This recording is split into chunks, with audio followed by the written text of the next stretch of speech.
Hey there, it's Mandee Montana. Are you taking great care of your skin?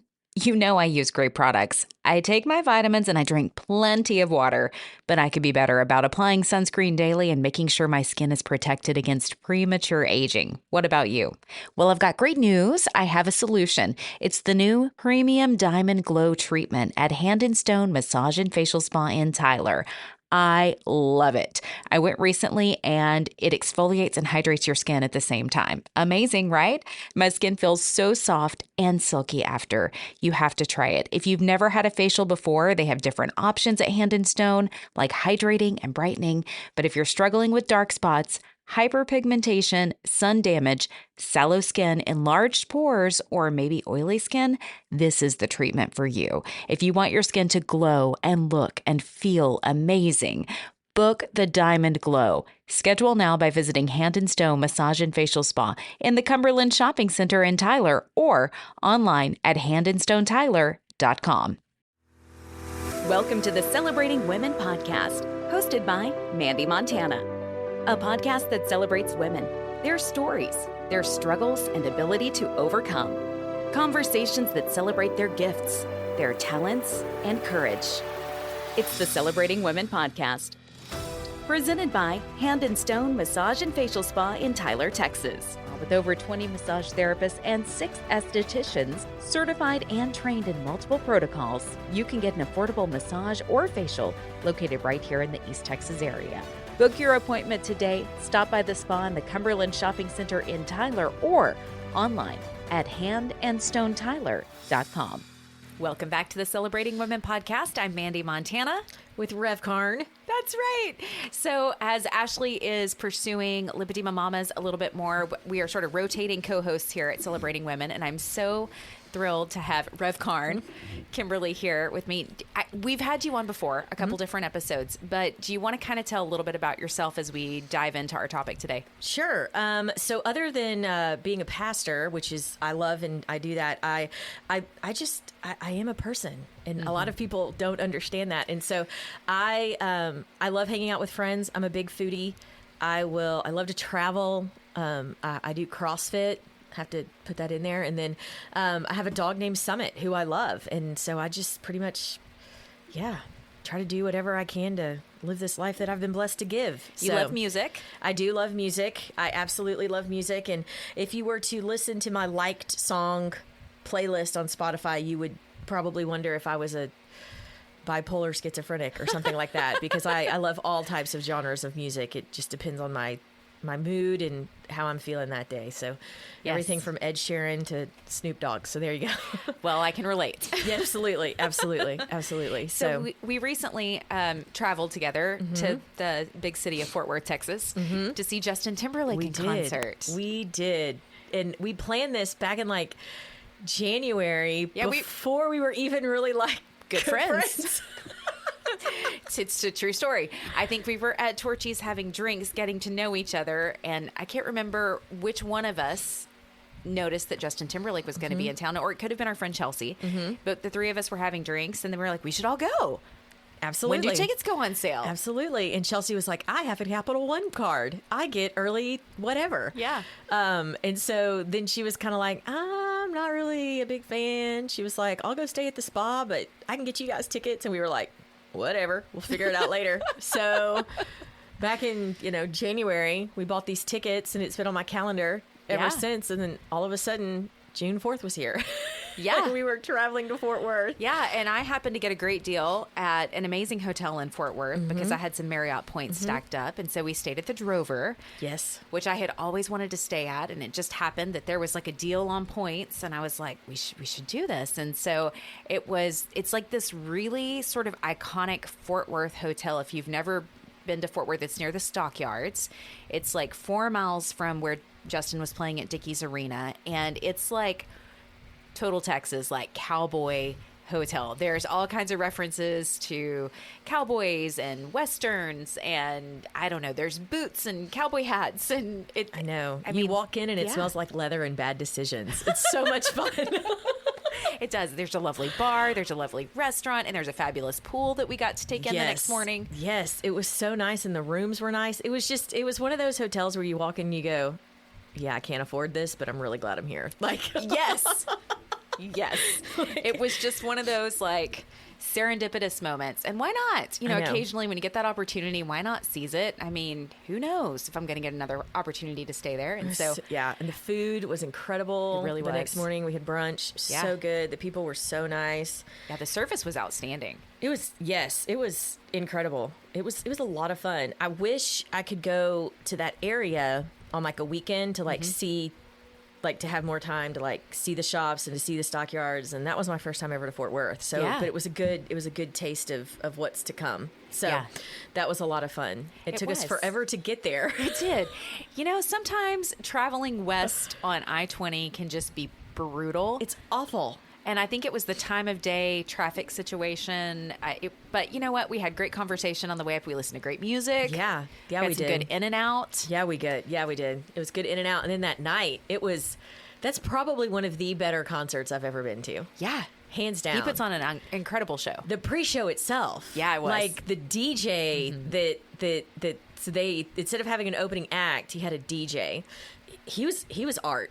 He was very good at his craft. Yes. He could figure out, he knew the audience, he knew what to spin, he dropped Easter eggs as he was doing it. Yeah. It was so good. It was so much good. fun. Yes. I mean, it was pure joy watching it. You know, Kimberly and I are, you know, elder millennials, I think is the term, like borderline, not even a millennial. Like we're on the top side of that. And so there were a lot of people that were our contemporaries there, though. A little bit older, a little bit younger. I mean, this was an adult attended event. This was Yes. not like your screaming teenagers, Taylor Nope. Swift or whatever. No. Those of us that were screaming for NSYNC in the late 90s, early 2000s decided to show up to the Justin Timberlake concert. Absolutely. And the fact that it didn't start till 9:00, we were like, "Oh Lord, it's like what's happening right now?" How old We are were we? like, We're "Oh my normally in gosh." bed right now. We're like, it's 9 p.m. and he hasn't even gone on yet. We're already exhausted. But it was a great show. It was a really good show. Like I was very impressed with the way they used the arena, the way the setup was.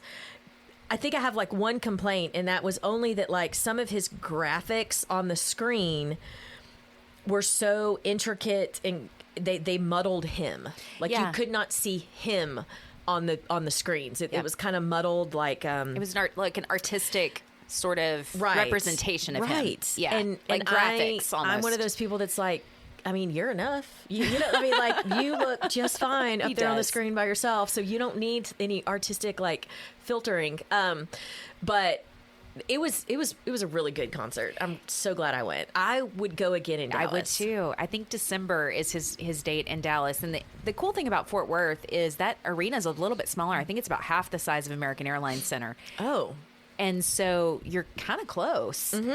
And I had gone to his 2020 World Tour about 10 years ago and saw him at American Airlines Center then. And he had this really cool stage effect where the like runway, he had like a T shape at the main stage, and that runway lifted, elevated, and like came out into the audience and brought him back to the backside of the arena. That's cool. It was really neat. And so like he and his band are sort of like suspended, you know, they've got cables on them, but they're dancing and singing on this like elevated piece that's coming to the back of the arena. It was really neat.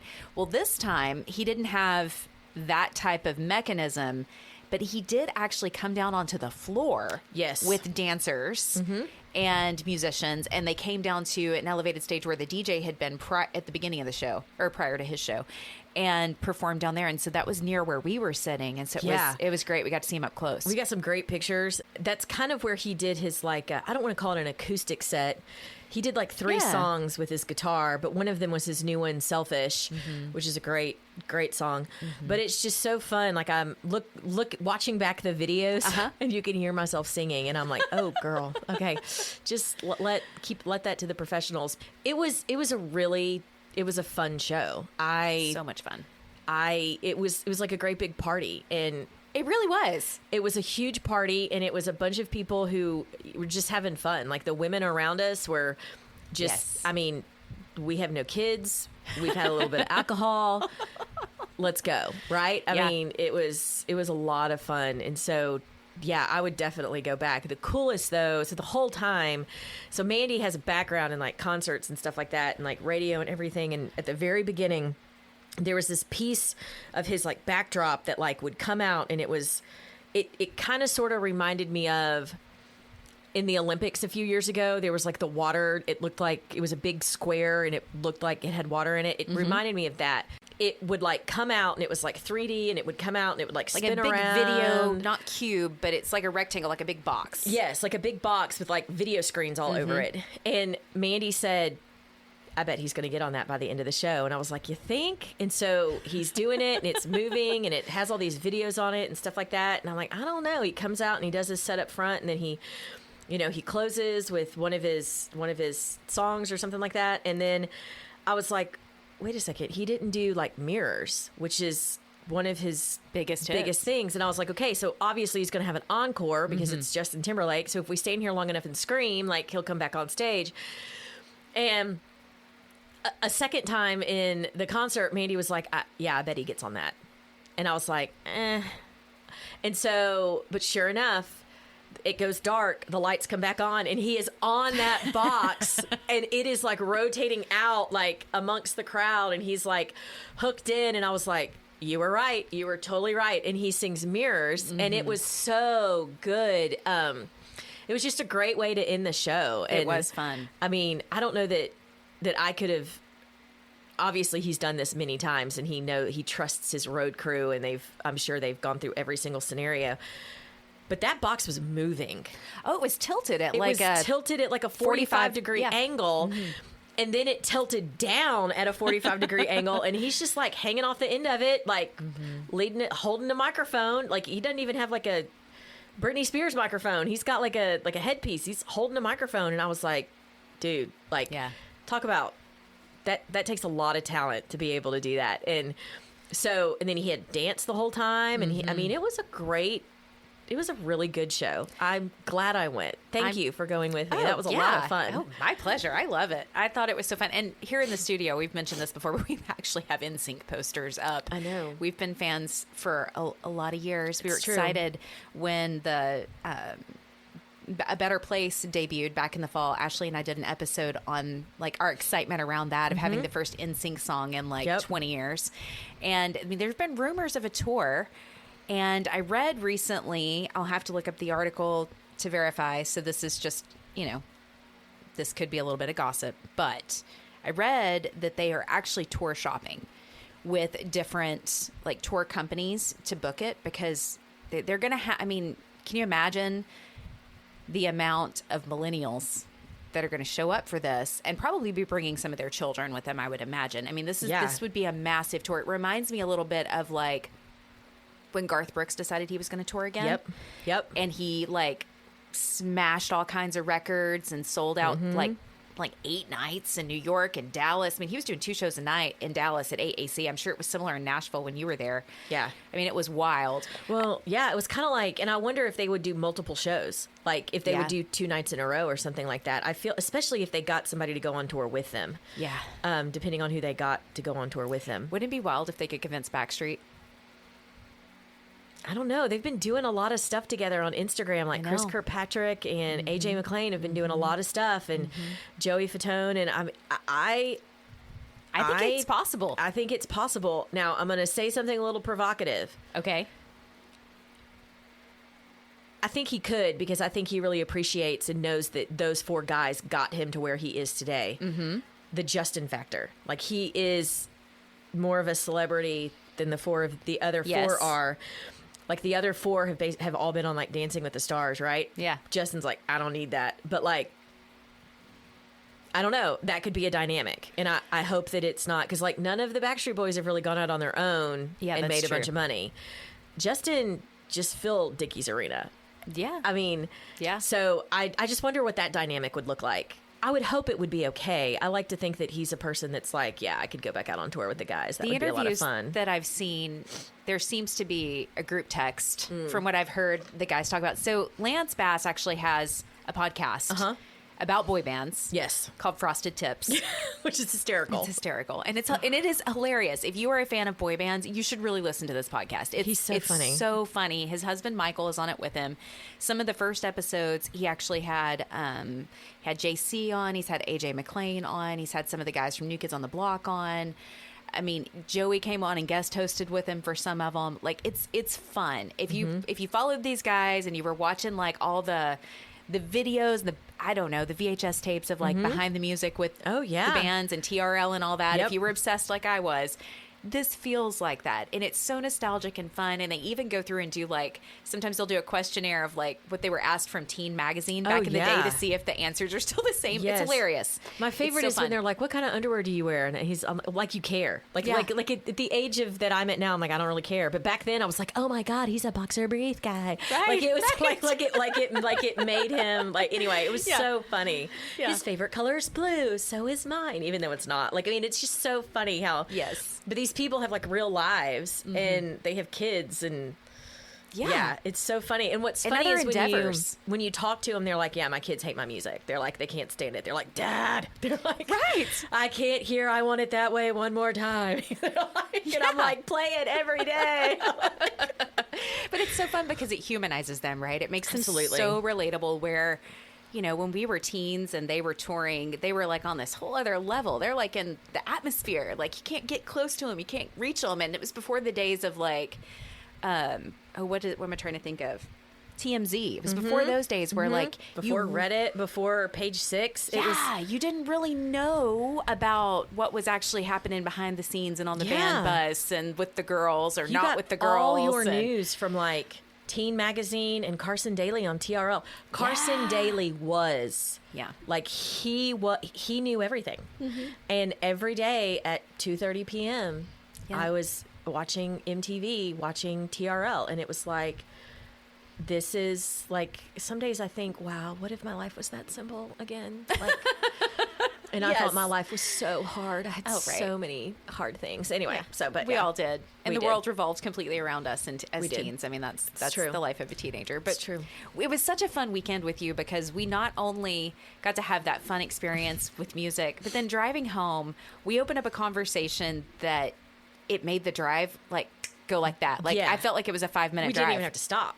Like, no, we stopped like twice on the way there, and we didn't stop at all on the way home. Like, it was one of those things. So if y'all don't know, Mandee is like I would call her like, she's not an expert, but she's kind of getting there about astrology. Thank you. And she understands it enough to where she can kind of put it in layman's terms, and she's not just like spouting off stuff. And you know, I listened to a podcast of hers on my way home from Nashville, actually, for my sister's wedding, and it was on astrology, and she was talking about Mercury rising and how all of these crazy things, or Mercury retrograde. Yes. And she was talking about how all these crazy things can happen. And the last time Mercury was in retrograde, it was in April, and I had a very interesting April. And that's when I was like, okay, tell me more about this. And so she did, and it's fascinating. So anyway, talk about that. Well, it surprised me. Okay, so growing up here in East Texas, I've been careful to share with some people that I'm interested in astrology because some people can misunderstand it and think that maybe it's some sort of religion or that I worship it or something, which is not the case. I find it to be a useful tool for self-evaluation. And I find it fascinating. And I've been interested in this since I was like 7 years old, which is kind of weird, but I just always have. And so I've known since about 2007 or 8, I think, is when I really started to get curious about it because I had better access to the internet and could learn more.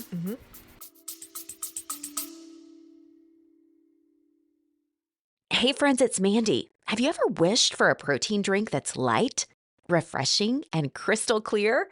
Well, the wait is over. Zingular's Clear Protein Plus is finally here. With 20 grams of grass-fed whey protein isolate, 0 artificial sweeteners, and powerful digestive enzymes, this isn't your typical protein shake. It's clean, smooth, and easy on your stomach. Plus the flavors, blue raspberry and frosted lemonade. So good you won't even believe it's protein. I love how refreshing and hydrating it is, especially after a workout or a busy day. No fillers, no bloat, just clean, high-quality protein.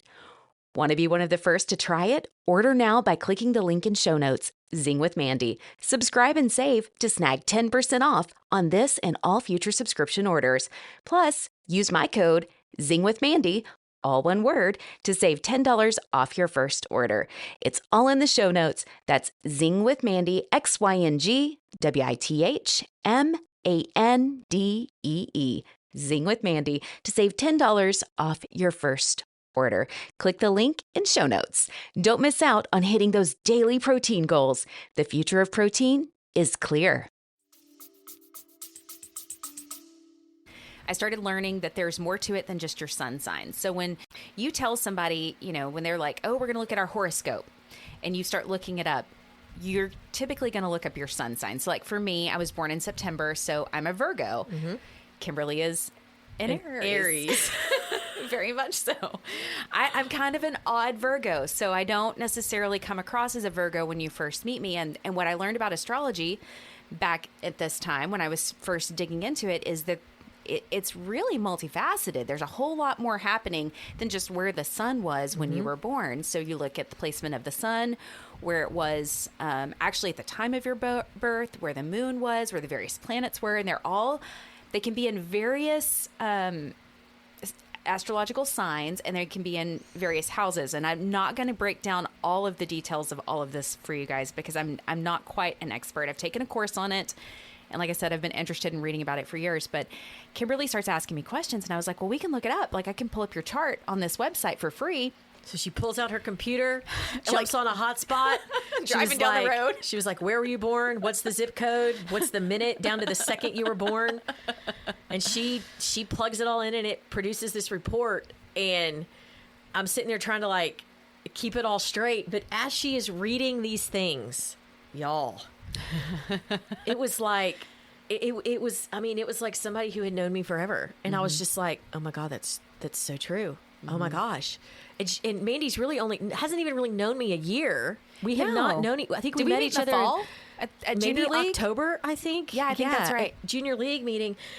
And Mandee's like, yep, that's you. Yep, that's you. And I was just like, oh my gosh. Like, it is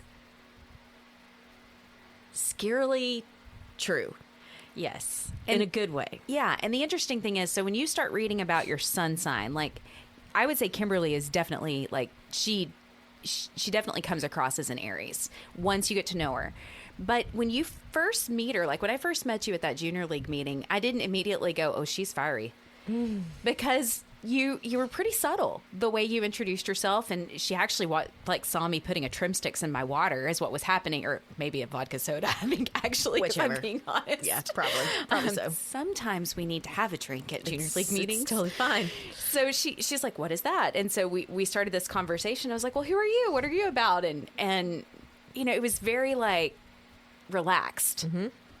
And, she didn't come on strong at all. And I was like, oh, you're interesting. I'm kind of curious about you. I want to get to know you better as a friend. And then she started asking me questions, and she learned how to podcast. And then I learned she was a pastor, and I was like, okay, so we both live kind of this weird public-private life, and we probably have some things in common. We both appreciate service and giving back to our community. We should be friends. Yeah. Like immediately I was like, we should be friends. But I didn't immediately know until we got to know each other later. I was like, oh, she's got a really strong personality. And I mean that as a huge compliment. Like, thank you. You are who you're very comfortable in your own skin. Yeah. You're confident. You are humble, but you know who you are, and you know what you're about, and you're kind to others, you're giving to others. And so whenever I just giggled the whole time I'm reading these descriptions of where the planets are placed in her chart, because I'm like, yeah, this is evident when you know you, like this is very apparent. And so it's fun. For people especially, it was fun with Kimberly, but it's really fun when people are quiet and you don't know them as well, to kind of dig into their chart and read a little bit more, because with each placement of a planet in a sign, there is a high expression, meaning there are positive aspects of it, and then there's a low expression, meaning there are challenging aspects of it. So there's good and bad in all, right? I can't say that Aries is a good or bad sign. It's not. It's a sign. And there are qualities that you exhibit that could be challenging sometimes in relationships or with other people. And there are really awesome qualities that are like, oh yeah, this is why Kimberly is a badass. And it's the same with all of it. It's the same with Virgo. Like I can be critical and not aware of it at all. And it's created challenges in my life for me because I lacked that awareness. But using astrology as a tool for self-awareness, it does allow you to go, oh, I can now see that about myself.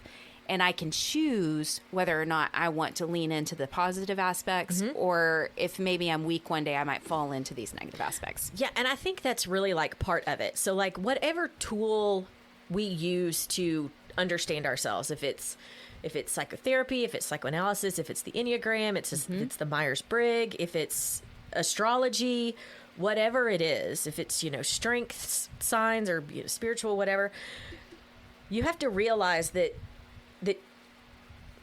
I don't think you can use it as a crutch to get away with bad behavior. Agreed. Like, so I am an Enneagram 8. It totally tracks with being an Aries. Absolutely.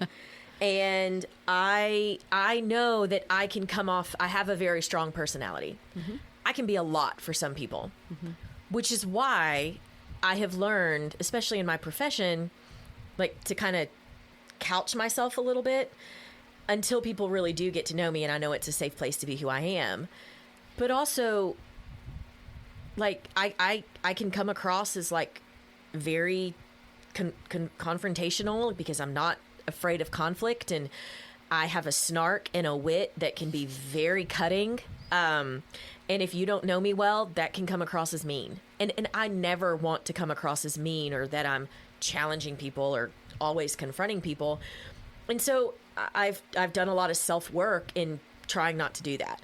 And I think there's a difference in saying, well, I'm an Aries, I can act like that. Nope. Yes, you're an Aries and you have those tendencies, but what self-work have you done to like make other people not just want to stay away from you? Because there are those people who you have to take them in. I never want to be one of those people that you have to say, oh, I don't want to go if she's going. Yes. I've never felt that way about you in our 6 months of being friends. I'm so glad. I'm sure there are people who say, yeah, Kimberly's a little much and she's too much for me. And that's okay. I can be too much for you. And it just is what it is. But yeah. I think we as a culture don't do the hard work of seeing,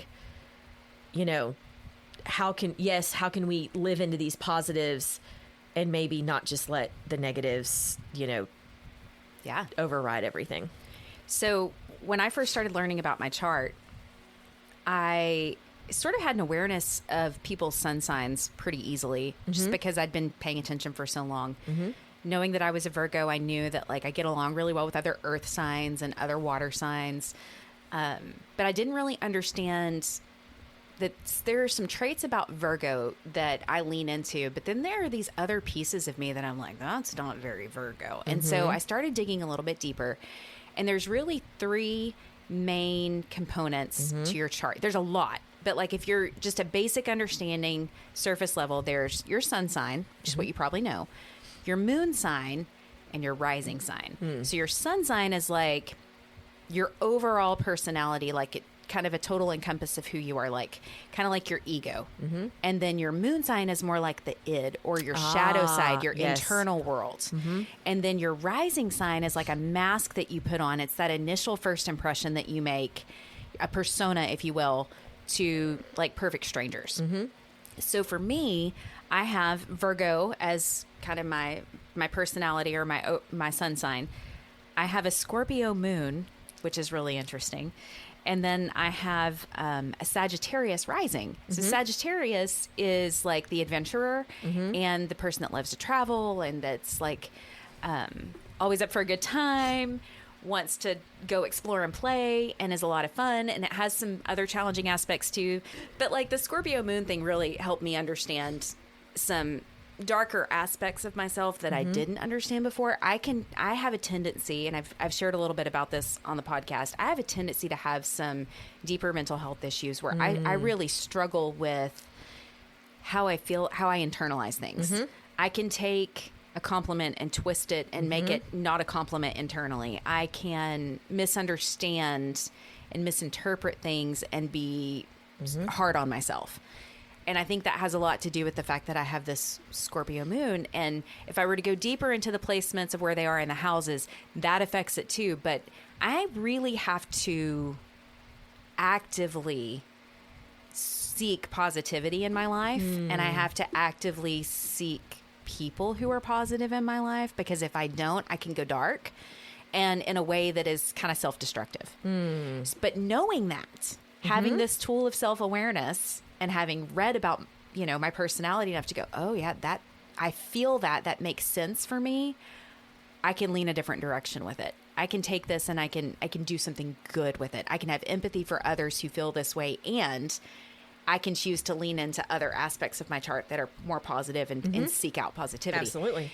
And so it was interesting to look at Kimberly's chart in this way too, because, Aries is a fire sign, and it's a sign of like leadership and strength and like a force to be reckoned with. It's the first sign of the zodiac. It's like it's the origin point.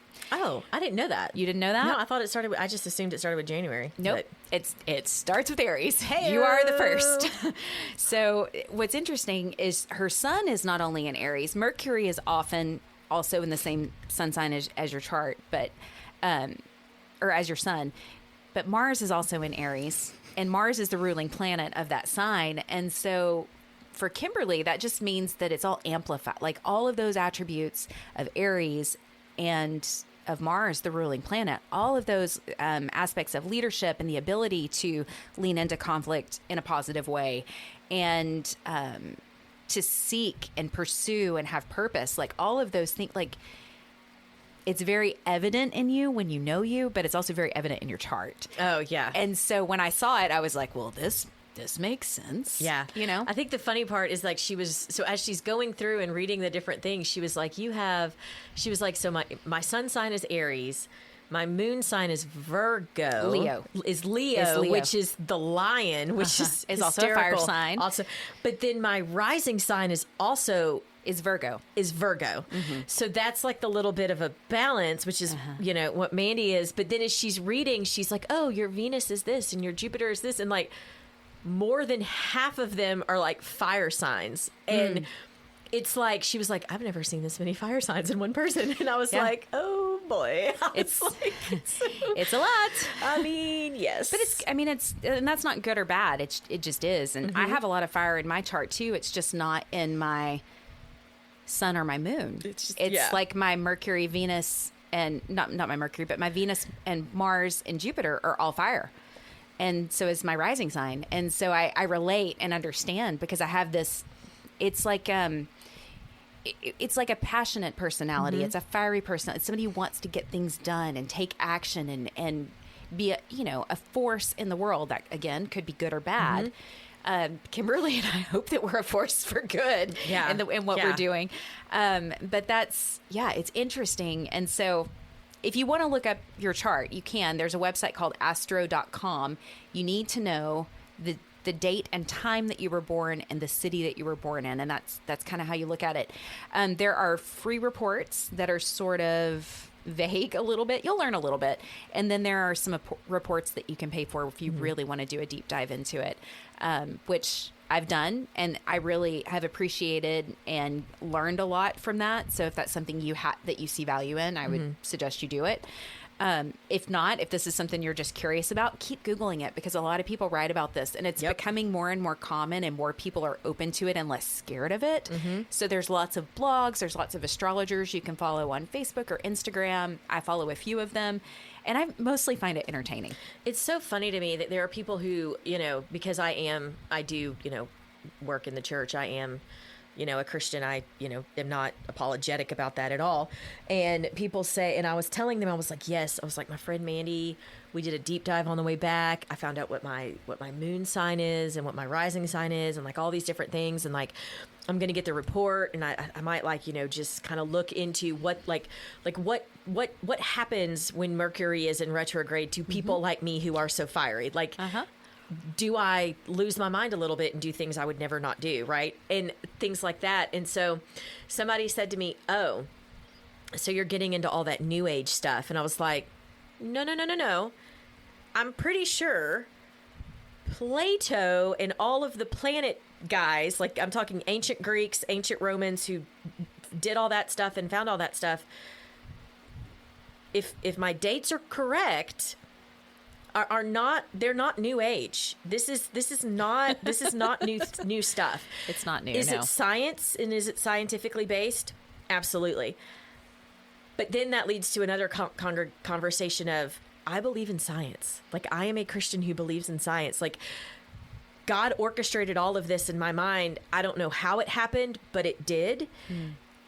And it all works together. And so for me, it's not witchcraft. It is another tool, a natural occurring tool that can help you understand who you are. And I truly believe that when we better understand who we are, we can better understand our Creator, and we can better understand the world in which we live. And all of that is something that I really think that God wants for us. Like, I really think that. And so if knowing these things about me can help me be better at what I do, then, why not use it? It's kind of, I just wanted to kind of put that caveat in there for people who are like, oh my God, this, she's a witch. Like, no, we're not practicing witchcraft. We're just looking at the placement of the stars. And so astronomy is like the study of the stars, right? Like of where they are and like they're in their physical space. And astrology is more of this like intuitive tool based on what we know about how they affect nature, right? I mean, we know that the moon controls the tides, right? Like that's a natural scientific observation. We know that, yes. It affects us too. We're like, 80-90% water? Yes. Yes. It very much affects us as well. So this is just a tool and a kind of a fun, playful one. There's some really fun apps out there too now. When I first started digging into this several years ago, the phrase that Apple had termed initially was there's an app for that. Back in the day, there weren't many astrology apps. Like I would look for them. I was kind of in search of more knowledge about this because I was so curious. And I have a tendency to obsess when I latch onto something. But again, that's part of my chart. Like that's something I know about myself. You want now. to know as much as you can about it. Yeah, absolutely. But there's one that several friends and I, it's kind of playful and snarky. So this might be something that would interest you. Here, it's called CoStar. Let me look it up. I'm going to look it up. I'm going to download it right now. And CoStar allows you to, it's also a social app in that you can connect with your friends. Okay. And so it will share funny little quips about your interaction with your friend's chart that day. It'll give you kind of a daily horoscope. The second one? Yep, it's the second one. It's kind of a black square with almost like a full moon symbol or a waning or waxing moon on it. But it's neat because you can link it to the contacts in your phone. And if your friends are also on CoStar, you can request to be friends with them there. And then you can know what's going on with them and interact. And so some of the girls that I work out with and I are each in this app. And it's just fun and playful and silly. Like one day I think it made some sort of joke about my friend Joanna and I. Like it said, today you and Joanna should like go hang out in a mansion and read by the light of candlesticks or something silly like that. Hysterical. I mean, it's silly. It's playful. That's really funny. So if you're into like an entertainment and also curiosity about this, that might be a fun app for you. But there's several out there. If you just, search for it in the App Store, I'm sure you'll find something entertaining. It's so funny to me because I feel like it's going to be one of those things where like there are people that say to me, all right, 8. Because I'm an 8 on the Enneagram, and I'll be like, well, that's the 8 in me, or whatever. And I wonder now if people are going to be like, all right, Aries. Like, I mean, all right, Leo, like get your mind together and be like, okay, I'm going to get a notification and Mandy's going to be like, Mercury is in retrograde today. Do not answer your phone and do not send any text messages. Yeah. Like, do I need to come take your phone from you? There are some people you should not text today. These are the people you should not talk to today. Yes. For the next 30 days. Like, And it's funny because when you start interacting with your friends, you will start to notice traits. Like I have a very dear friend, Carla. We've been friends for probably like 16 years. Carla and I are both Virgos. And so oftentimes in our conversation, we're like, well, that's the Virgo in us, or that's our Virgo tendency. And it's fun. It's just kind of playful and it's a way for us to connect on a deeper level. And so it can be a tool for that too. Like, it can deepen relationship. It's so funny. This app just popped up and it was like, put in your stuff. So I put in my, where I was born, date, all that stuff, time. You're an Aries, Leo, Virgo, which is exactly what we just said. And it says, no filter, gets angry, then forgets why they were angry, thinks everything is a game they can win. Ooh. Mandee and I were having a conversation just Off before the podcast, and it will not go on mic, but like... That is so true. That is literally exactly what we were just talking about. So it's really funny. It is fun. You know what funny. I think this is a good opportunity to sort of wrap. So if you want to look up CoStar, that's the name of the app we were talking about. If you want to look up your birth chart in kind of a more scientific way, go deeper, astro.com is that website. And then if you want to talk to us about this, send us a voicemail, because this could be fun for future podcast. Yeah. And Kimberly, I would love for the next time you come back in the future, whether it's the Yes. next episode or a future episode, let's dive deeper on the Enneagram, because that's something I want to study more. Yes. Okay. And I've looked into a little bit. Yep. But my friend Carlene has actually done like the full Riso Hudson test. Yes. And so I want to see if she will do that and grade it for me. Yeah. So I can get my official number. Absolutely. And then maybe the three of us could talk about it. Yeah. So actually, I have a colleague of mine, her Reverend Dr. Erin Muckleroy. Yeah? She just did her dissertation on the Enneagram and spiritual practices with the Enneagram. Interesting. Fascinating. She bet. was like, hey, I'm going to use you as the 8. And I was like, okay, fine. And she was like, anyway, it is, if you are not, the Enneagram is great. And it also has like a shadow side and an in stress side and like all these different attributes. I enjoy tools that give you multiple aspects. Like, not just this is who you are, but when you're stressed, this is who you are. When you're unhealthy, this is who you are. When you're really healthy, this is, and it kind of helps you notice, like, if I'm starting to act this way, maybe there's something else I need to look at, that's going on. Yeah. So yeah, absolutely. Perfect. Yeah. Good. Thank you so much. Yeah, this has been fun. I know. We'll let you know when we go in December to see Justin. Bye. The Celebrating Women podcast wants to hear from you. Email us a voice message to celebratingwomenpodcast@gmail.com. We would love to hear your story or the story of an incredible woman you know. Become part of the conversation on social media. Facebook.com/celebratingwomenpodcast. On Instagram, search Celebrating Women Podcast. The Celebrating Women podcast has been presented by Hand and Stone Massage and Facial Spa in Tyler, Texas. Book your appointment today. Stop by the spa in Cumberland Shopping Center or online at handandstonetyler.com. Support the show for as little as $3 per month at celebratingwomenpodcast.buzzsprout.com or visit our show notes. Thank you for listening, and don't forget to subscribe to the Celebrating Women podcast.